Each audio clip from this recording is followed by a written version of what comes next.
Hi, welcome back for chapter 3 of the Phantom Tollbooth. So we just left Milo, who just met the dog Talk, who doesn't like to waste time, and he was in the doldrums. And I forgot to tell you this, but doldrum is another word for just kind of like not doing anything, being sad or like depressed or just basically doing nothing at all. So that's why the Lethargians were there. So this chapter, and when we left off, Milo learned that if he thought, and it didn't even matter what he thought about, but that if he thought, he was able to get out of the doldrums. So maybe if you ever find yourself in a place where you just feel like you're tired, everything is boring, everything's dull, you just don't want to move, you don't want to do anything, then just start thinking about things. And Milo thought about colors, he thought about just a bunch of random stuff. He didn't even think about where he was going. He just thought, and just thinking gets you out of that place. So just remember the power of your brain. Okay. Chapter 3. Welcome to Dictionopolis. You must excuse my gruff conduct, the watchdog said, after they had been driving for some time. But you see, it's traditional for watchdogs to be ferocious. Milo was so relieved at having escaped the doldrums that he assured the dog that he bore him no ill will and in fact was very grateful for the assistance. Splendid, shouted the watchdog. I'm very pleased. I'm sure we'll be great friends for the rest of the trip. You may call me Talk. That's a strange name for a dog who goes tick, tick, tick, tick, tick all day, said Milo. Why didn't they call you? Don't say it, gasped the dog, and Milo could see a tear well up in his eye. I didn't mean to hurt your feelings, said Milo, not meaning to hurt his feelings. That's all right, said the dog, getting a hold of himself. It's an old story and a sad one, but I can tell you now. When my brother was born, the first pup in the family, my parents were overjoyed and immediately named him Tick in expectation of the sound they were sure he'd make. On the first winding him, they discovered to their horror that instead of going tick, tick, tick, tick, tick, tick, tick, he went talk, talk, talk, talk, talk, talk, talk. They rushed to the Hall of Records to change the name, but too late. It had already officially been inscribed, and nothing could be done. When I arrived, they were determined not to make the same mistake twice, and since it seemed logical that all their children would make the same sound, they named me Talk. Of course, you know the rest. My brother is called Tick because he goes talk, talk, talk, talk, talk, and I am called Talk because I go tick, tick, tick, tick, tick. And both of us are forever burdened with the wrong names. My parents were so overwrought that they gave up having any more children and devoted their lives to doing good work among the poor and hungry. But how did you become a watchdog? Interjected Milo, hoping to change the subject as Talk was sobbing quite loudly. That, he said, rubbing a paw in his eye, is also traditional. My family have always been watchdogs, from father to son, almost since time began. You see, he continued, beginning to feel better. Once there was no time at all, and people found it very inconvenient. They never knew whether they were eating lunch or dinner, and they were always missing trains. So time was invented to help them keep track of the day and get places when they should. Can you imagine that, not having time? Wow. When they began to count all the time that was available, what was 60 seconds in a minute, and 60 minutes in an hour, and 24 hours in a day, and 365 days in a year, it seemed as if there was much more that could ever be used. If there's so much of it, it couldn't be very valuable, was the general opinion, and it soon fell into disrepute. People wasted it and even gave it away. Then we were given the job of seeing that no one wasted time again, he said, sitting up proudly. It's hard work, but a noble calling. For you see, and now he was standing on the seat, one foot on the windshield, shouting with his arms outstretched, it is our most valuable possession, more precious than diamonds. It marches on, and it can tide wait for no man, and... At that point in the speech, the car hit a bump in the road, and the watchdog collapsed in a heap on the front of the seat with his alarm ringing furiously. Are you all right?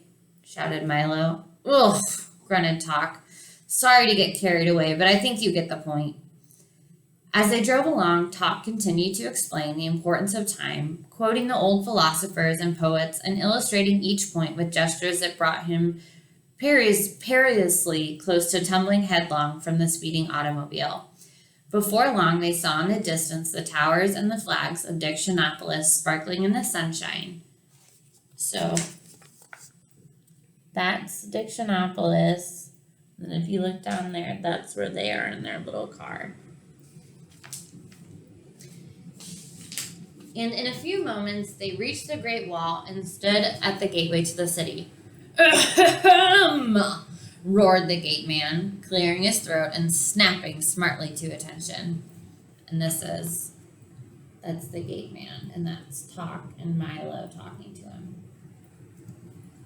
This is Dictionopolis, a happy kingdom advantageously located in the foothills of confusion and caressed by gentle breezes from the sea of knowledge. Today, by royal proclamation, is market day. Have you come to buy or sell? I beg your pardon, said Milo. Buy or sell, repeated the gateman impatiently. Which is it? You must have come here for some reason. Well, Milo began. Come now, if you don't have a reason, you must at least have an explanation or certainly an excuse, interrupted the gate man. Milo shook his head. Very serious, the gate man said, shaking his head also. You can't get in without a reason. He thought for a moment and then continued. Wait a minute. Maybe I have an old one you can use. He took a battered suitcase from the gatehouse and began to rummage busily through it, mumbling to himself. No, this won't do. No. Oh, this is fine. He cried triumphantly, holding up a small medallion on a chain. He dusted it off and engraved on one side were the words, "Why not?" That's a good reason for almost anything. A bit used perhaps, but still quite serviceable. And with that, he placed it around Milo's neck, pushed back the heavy iron gate, bowed low, and motioned them into the city.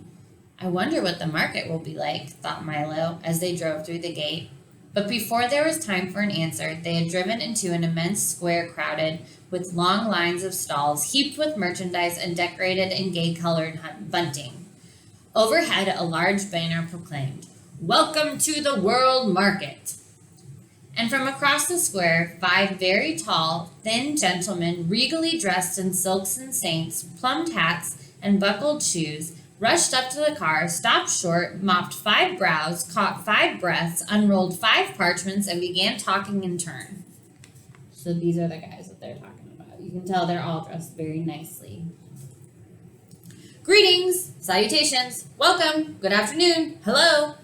Milo nodded his head, and they went on, reading from their scrolls. By order of Azaz the Unabridged, King of Dictionopolis, Monarch of Letters, Emperor of Phrases, Sentence, and miscellaneous figures of speech, we offer you the hospitality of our kingdom, country, nation, state, commonwealth, realm, empire, principality. Do all those words mean the same thing? Gasped Milo. Of course, certainly, precisely, exactly, yes, they replied in order. So if you remember, when words mean the same thing, that makes them a synonym. Well then, said Milo, not understanding why each one said the same thing in a slightly different way, wouldn't it be simpler to just use one? It would certainly make more sense. Nonsense, ridiculous, fantastic, absurd, bosh, they chorused again, and continued. We're not interested in making sense, it's not our job, scolded the first. Besides, explained the second, one word is as good as another, so why not use them all? Then you don't have to choose which one is right, advised the third. Besides, sighed the fourth, if one is right, then 10 are 10. I'm going to do it again. Besides, sighed the fourth, if one is right, then 10 are 10 times as right. Obviously you don't know who we are, sneered the fifth, and they presented themselves one by one as the Duke of Definition, the Minister of Meaning, the Earl of Essence, the Count of Connotation, and the Undersecretary of Understanding. Milo acknowledged the introduction, and as Tot growled softly, the minister explained, We are the king's advisors, so in more formal terms, his cabinet. I don't know which one that is, but that's one of the guys. Cabinet, recited the Duke. 1. A small private room or closet, cased with drawers, etc., for keeping valuables or displaying curiosities. 2. Council room for chief ministers of a state. 3. A body of officers and official advisors to the chief executive of a nation. So what that was a definition. So see how it has the 1, 2, 3 in there? When you look up a word in the dictionary, you'll notice that sometimes it'll give you different meanings of the words, because English is a fun language and words can mean different things. You see, continued the minister, bowing thankfully to the Duke, Dictionopolis is a place where all the words in the world come from. They're grown right here in our orchards. I didn't know words grew on trees, said Milo timidly. Where did you think they grew? Shouted the Earl irritably. A small crowd began to gather to see the little boy who didn't know that letters grew on trees. I didn't know they grew at all, admitted Milo, even more timidly. Several people shook their heads sadly. Well, money doesn't grow on trees, does it? Demanded the Count. I've heard not, said Milo. Then something must. Why not words? Exclaimed the undersecretary triumphantly. The crowd cheered his display of logic and continued about its business. To continue, continued the minister impatiently, once a week by royal proclamation, the word market is held here in the great square, and people come from everywhere to buy the words they need or trade in the words they haven't used. Our job, said the Count, is to see that all the words are sold and are proper ones, for it wouldn't do well to sell someone a word that had no meaning or didn't exist at all. For instance, if you brought a word like Gilbtsk, which is Glbtsk, where would you use it? It would be difficult, thought Milo, but there were so many words that were difficult, and he hardly knew any of them. But we never choose which ones to use, explained the Earl as they walked toward the market stalls. For as long as they mean what they mean to mean, we don't care if they make sense or nonsense. Innocence or magnificence, added the Count. Reticence or common sense, said the undersecretary. That seems simple enough, said Milo, trying to be polite. Easy as falling off a log, cried the Earl, falling off a log with a loud thump. Must you be so clumsy? Shouted the Duke. All I said was, began the Earl, rubbing his head. We heard you, said the minister angrily, and you'll have to find an expression that's less dangerous. The Earl dusted himself off as the other snickers audibly. You see, cautioned the Count, you must pick your words very carefully and be sure to say what you intend to say. And now we must leave to make the preparations for the royal banquet.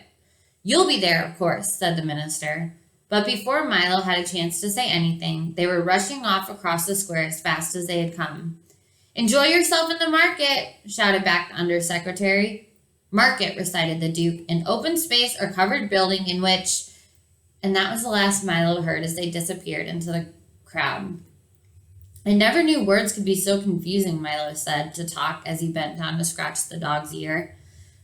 Only when you use a lot to say a little, answered Talk. Milo thought this was quite the wisest thing he'd heard all day. Come, he shouted. Let's see the market. It looks very exciting. Thank you for tuning in. Next time we will have a chapter called Confusion in the Marketplace.